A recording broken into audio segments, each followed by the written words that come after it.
Olá pessoal, sejam bem-vindos a mais uma aula de Química 1 do cursinho da UEL com o professor Diego Araújo. Nosso assunto de hoje será a segunda parte do conteúdo de eletroquímica. Partiremos agora para a eletrólise, que são as unidades 20 e 21, e assim a gente vai terminar o conteúdo da Química 1.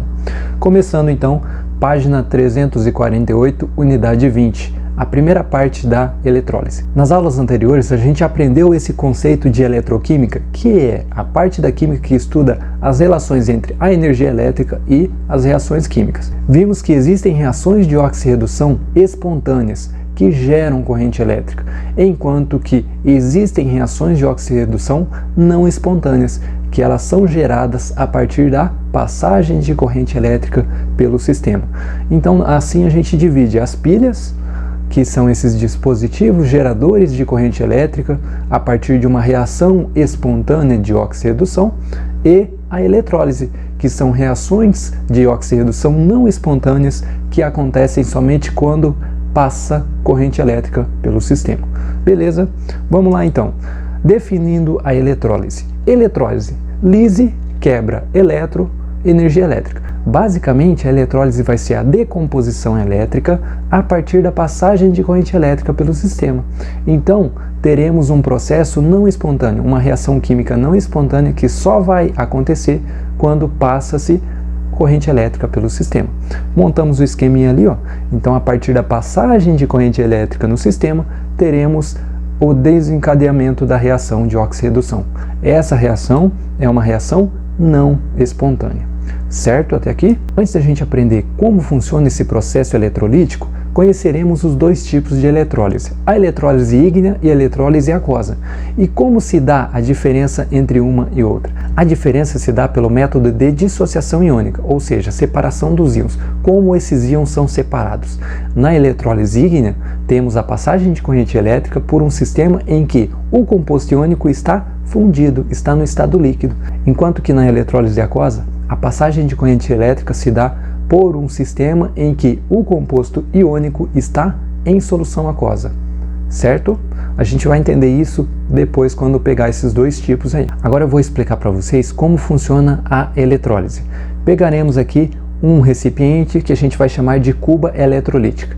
Adicionaremos nessa cuba o nosso eletrólito, que pode estar em solução aquosa ou no estado fundido, no estado líquido. Nesse composto, nesse sistema, a gente vai adicionar dois eletrodos inertes. E esses eletrodos estarão ligados a um gerador, a uma bateria. E é a partir daqui que a gente vai começar a entender o processo da eletrólise. Primeiramente, definindo os polos daquela bateria, daquele gerador. Vai ter um lado polo positivo, o outro polo negativo. Vou escolher qualquer lado ali. Então, polo negativo, polo positivo. Lembre das aulas anteriores, o polo negativo da bateria é o polo gerador de elétrons. Se os elétrons partem daquele polo negativo, eles chegam ao polo positivo. Ou seja, a gente tem o polo negativo, gerador de elétrons, o polo positivo, receptor de elétrons. E para a gente começar a montar a eletrólise, vou dizer o seguinte: o polo negativo da bateria é o polo negativo da eletrólise. O polo positivo da bateria é o polo positivo da eletrólise. Agora a gente vai pensar o seguinte: se esses elétrons estão descendo pelo polo negativo, alguém vai ter que receber esses elétrons. E quem recebe esses elétrons? A espécie que vai sofrer redução. E como temos nesse sistema cátions e ânions, quem vai sofrer a redução é o cátion. Então o cátion vai receber esses elétrons e vai sofrer a redução. Qual é o nome desse eletrodo então? Vai ser o cátodo. Cátodo, redução, ânodo, oxidação. Isso não vai mudar. Cátodo, redução, ânodo, oxidação. E do outro lado? Do outro lado a gente tem o ânion perdendo elétrons e sofrendo oxidação. E esse outro eletrodo, onde há a reação de oxidação, a gente vai chamar de ânodo. Ânodo, oxidação. Certo? Montamos o esquema básico da eletrólise. Vamos destacar alguns pontos aqui para deixar bem claro. Cátodo, redução. Redução vai ser o polo negativo da eletrólise. Redução de quem? Redução do cátion. Ânodo, oxidação. Oxidação de quem? Oxidação do ânion. Vai ser o nosso polo positivo, certo? Mais uma coisa importante aqui, ó. Para a gente não confundir esses polos, vamos fazer uma comparação da pilha e da eletrólise. Na pilha, o cátodo é o polo positivo e o ânodo é o polo negativo. Aqui na eletrólise, se a gente perceber, ó, O cátodo é o polo negativo, o ânodo é o polo positivo. Então, temos essa diferenciação aí, mas cátodo, redução, ânodo, oxidação. E isso não muda, certo? Agora que a gente já aprendeu o funcionamento básico da eletrólise, vamos entender melhor a eletrólise ígnea. Como disse anteriormente, a eletrólise ígnea vai ser a passagem de corrente elétrica por um sistema em que o nosso eletrólito, o nosso composto iônico, está fundido ou no estado líquido. E qual vai ser a utilidade desse processo? Ela é utilizada para fabricar metais puros, de elementos da família 1A, metais alcalinos, família 2A, metais alcalinos terrosos e o alumínio. Esses metais não são encontrados na sua forma pura na natureza, somente na forma de óxidos ou na forma de sais. E devido à necessidade de um aquecimento até ultrapassar o ponto de fusão desses compostos iônicos, a gente vai ter um alto custo embutido nesse processo. Vamos pegar um exemplo de eletrólise ígnea, a eletrólise do cloreto de sódio líquido. Temos ali a reação básica, né? Quando a gente aquece esse composto iônico até ultrapassar o seu ponto de fusão, teremos a dissociação iônica. Montamos aqui a cuba eletrolítica com cloreto de sódio líquido e a gente já tem a presença de cátion sódio e ânions cloreto. O que a gente vai fazer? A gente vai adicionar os eletrodos inertes e assim ligar esses eletrodos a um sistema externo em que temos ali um gerador ou bateria. Mesmo raciocínio anterior, a bateria tem um polo negativo e positivo.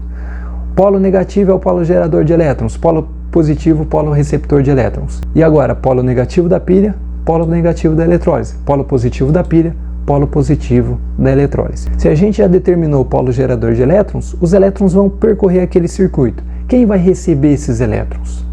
O cátion. Então teremos ali o que? Uma redução do cátion.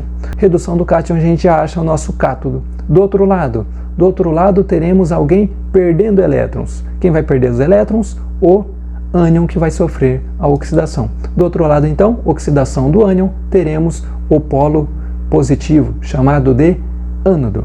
Montando as reações que ocorreram nesse processo. Reação catódica ocorre no cátodo, que é o nosso polo negativo da eletrólise. Redução de quem? Redução do cátion. Redução do cátion sódio, teremos ali o sódio recebendo elétrons, se transformando no sódio metálico. Reação anódica ocorre no ânodo, que é o nosso polo positivo da eletrólise. Oxidação de quem? Oxidação do ânion cloreto. O cloreto, quando sofre oxidação, vai formar o gás cloro com liberação de 2 elétrons. Agora a gente vai montar a reação global. Peguei ali a reação que ocorre no cátodo, polo negativo, redução do cátion, enquanto que a reação que ocorre no ânodo, polo positivo, oxidação do ânion. Mas aqui dá pra gente progredir? Ainda não. Porque tem que lembrar daquele detalhe, ó, número de elétrons perdidos é igual ao número de elétrons recebidos. Se a gente olhar nessa reação global que está sendo montada, a gente tem um desequilíbrio entre o número de elétrons recebidos e perdidos. O que a gente vai ter que fazer? A gente vai ter que balancear isso de modo que o número de elétrons perdidos é igual ao número de elétrons recebidos. Como que eu faço? Eu multiplico a reação do sódio por 2. 2 íon sódio mais 2 elétrons se transformando em 2 sódios metálicos. Agora sim, agora o número de elétrons perdidos é igual ao número de elétrons recebidos e a gente pode simplificar. Somando tudo agora, o que a gente tem na reação global? A gente tem a transformação de sódio iônico mais cloreto iônico em sódio metálico e gás cloro. Certo? Deu para entender, pessoal? Essa é a eletrólise ígnea do cloreto de sódio. Agora a gente vai conhecer melhor o outro tipo de eletrólise, a eletrólise aquosa. Na eletrólise aquosa, a gente tem a passagem de corrente elétrica por um sistema em que o composto iônico está dissolvido em água e está em solução aquosa.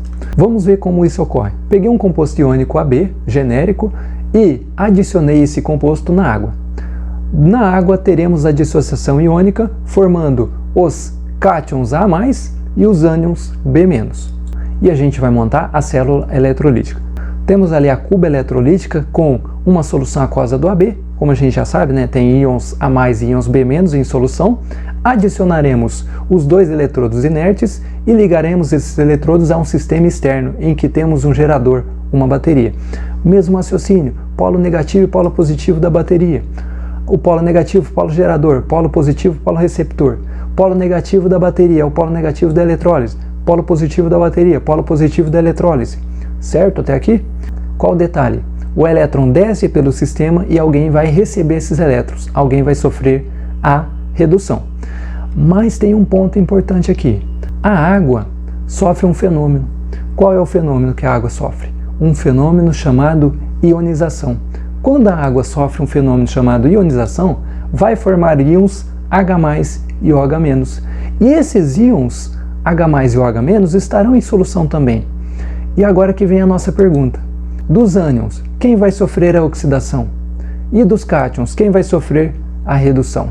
Ou seja, é importante a gente deixar claro que na eletrólise aquosa, os íons da água podem participar da reação. E como a gente vai saber qual desses cátions vai sofrer a redução e qual desses ânions vai sofrer a oxidação? Isso vai ser a partir do quê? Da preferência de reação. Como que a gente vai avaliar então essa preferência de reação? A partir de uma pequena escala. Temos aqui a escala de tendência para sofrer redução, ou seja, para os cátions.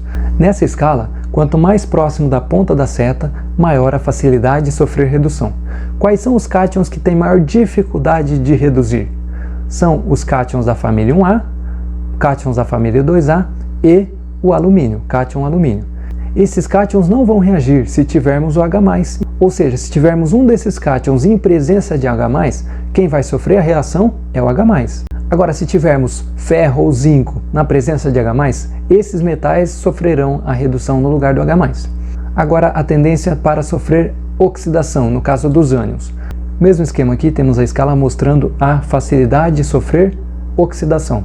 Os ânions que têm muita dificuldade de sofrer oxidação são ânion fluoreto e ânions oxigenados, por exemplo, sulfato, nitrato, fosfato, carbonato. Depois temos o hidróxido, OH-, e depois temos os ânions não oxigenados, cloreto, brometo, iodeto e também o hidrogênio sulfato, certo? A partir dessas escalas a gente vai determinar qual deles vai sofrer oxidação e qual deles vai sofrer redução. Bom, pessoal, como a água pode participar desse processo de eletrólise aquosa, a gente vai ter que entender as reações que ocorrem na água. Temos aqui a reação básica de ionização da água, formando íons H+ e íons OH-. Na reação catódica, teremos a redução do cátion H+, em que ele recebe elétrons e forma o gás hidrogênio.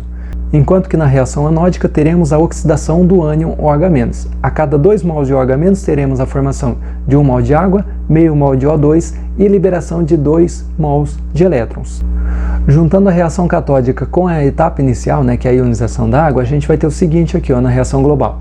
A gente pode simplificar o H+ consumido com H+ produzido, e no processo todo teremos 2 mols de água reagindo com 2 mols de elétrons, formando 2 mols de OH- e 1 mol de gás hidrogênio. Mesmo raciocínio a gente vai fazer com a reação anódica junto com a etapa inicial de ionização da água. A gente pode simplificar os OH- ali, simplifica, e a reação global ficaria 2 mols de água formando 2 mols de H+ com 2 mols de elétrons, 1 mol de água e meio mol de gás oxigênio. Certo? Essas são as etapas de redução da água e oxidação da água. Agora vamos pegar um exemplo prático de eletrólise aquosa. Eletrólise aquosa do cloreto de sódio. Cloreto de sódio em solução aquosa vai liberar os íons sódio e cloreto. Temos ali também a reação de ionização da água e agora que vem a nossa pergunta. Nessa solução aquosa em que temos 2 tipos de cátions e 2 tipos de ânions, quem vai sofrer a oxidação? Quem vai sofrer a redução? Como a gente vai resolver isso? Vendo aquelas escalas de tendência de sofrer oxidação ou redução. Começando aqui, cátodo do polo negativo, redução. Redução do cátion. Qual dos cátions vai sofrer a redução? É o sódio? É o H+?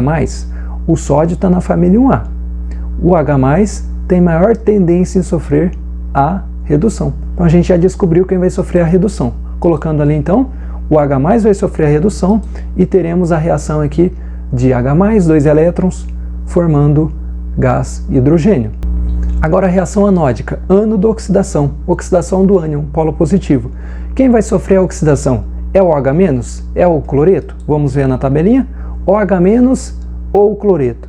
O cloreto tem maior facilidade de sofrer a oxidação. Portanto, é o cloreto que vai sofrer a oxidação. Montando a reaçãozinha básica, teremos ali cloreto sofrendo oxidação, formando gás cloro e liberação de elétrons. Agora, o que a gente pode fazer? Juntando tudo isso, a gente pode fazer a reação global dessa eletrólise. Antes de chegarmos à reação global, teremos que balancear essas etapas do processo. Temos o seguinte aqui, ó. No cátodo, são 2 mols de H+ consumidos. Então, a gente precisa duplicar lá em cima para que fique 2 mols de H+.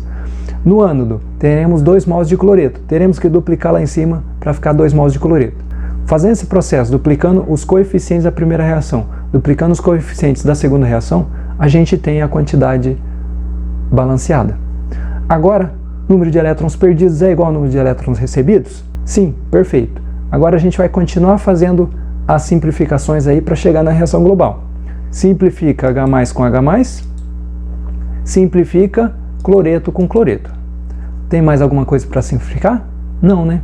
Agora a gente pode montar a reação final. Então, a cada 2 mols de cloreto de sódio reagindo com 2 mols de água, teremos a formação de 2 mols de sódio iônico, mais 1 mol de gás cloro, mais 2 mols de OH-, mais 1 mol de gás hidrogênio. Certo? Ou seja, ao final do processo de eletrólise aquosa do cloreto de sódio, a gente tem a formação de gás cloro, gás hidrogênio e, em solução aquosa, teremos sódio e OH-, que seria o hidróxido de sódio em solução aquosa, a soda cáustica. Beleza? E assim a gente termina a eletrólise aquosa. Vamos fazer uns 2 exercícios da apostila? Exercício número 1. Obtém-se magnésio metálico por eletrólise do cloreto de magnésio fundido. Nesse processo, a semi-reação que ocorre no cátodo é?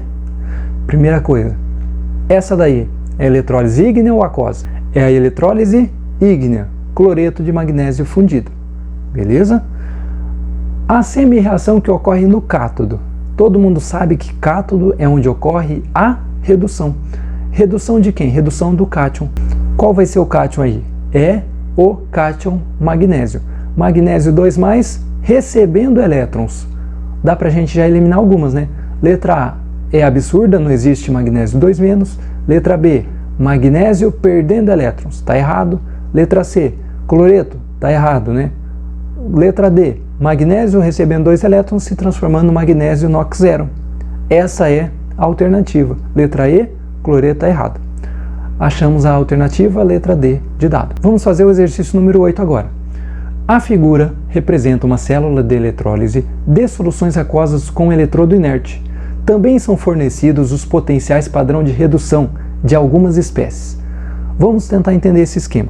Esse esquema possui 2 compartimentos, compartimento X e compartimento Y. Esses compartimentos possuem os seus eletrodos inertes, como o exercício nos citou, e esses eletrodos estão ligados a uma bateria. Nessa bateria a gente já nota qual é o polo gerador de elétrons e o polo receptor de elétrons. O polo gerador de elétrons é para o lado do compartimento Y. Então os elétrons descem para o compartimento Y e os elétrons sobem no compartimento X. Isso já diz muita coisa. Temos aqui também, como dados do exercício, reações de redução de determinadas espécies químicas com seus valores de potencial. Para essa célula, foram feitas as seguintes afirmações. Número 1. O polo positivo é o eletrodo do compartimento Y. Vamos lá? No compartimento Y, temos elétrons descendo pelo sistema. Ou seja, alguém vai receber esse elétron, vai sofrer a redução. Então a gente achou que o compartimento Y é o cátodo, cátodo redução. E esse será o polo negativo. Ou seja, a afirmativa 1, polo positivo, compartimento Y, está errado. Se a gente já sabe que a afirmativa 1 está errada, eliminamos a A, a B e a C. Ficaremos em dúvida entre D e E. 2. O ânodo é o eletrodo do compartimento X. Se o compartimento Y que a gente viu é o cátodo, redução, o compartimento X é o ânodo, oxidação.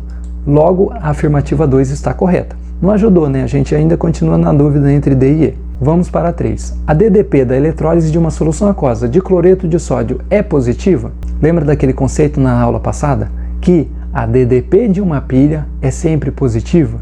Porque a pilha é um processo espontâneo? Na eletrólise, a DDP vai ser negativa.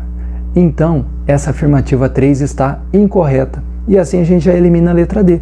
Achamos a resposta. Letra E, 2, 4 e 5. mas a gente vai ter que avaliar a 4 e a 5 para ver se o gabarito está correto. 4. Na eletrólise de solução aquosa do cloreto de sódio, temos formação de gás hidrogênio no eletrodo do compartimento Y.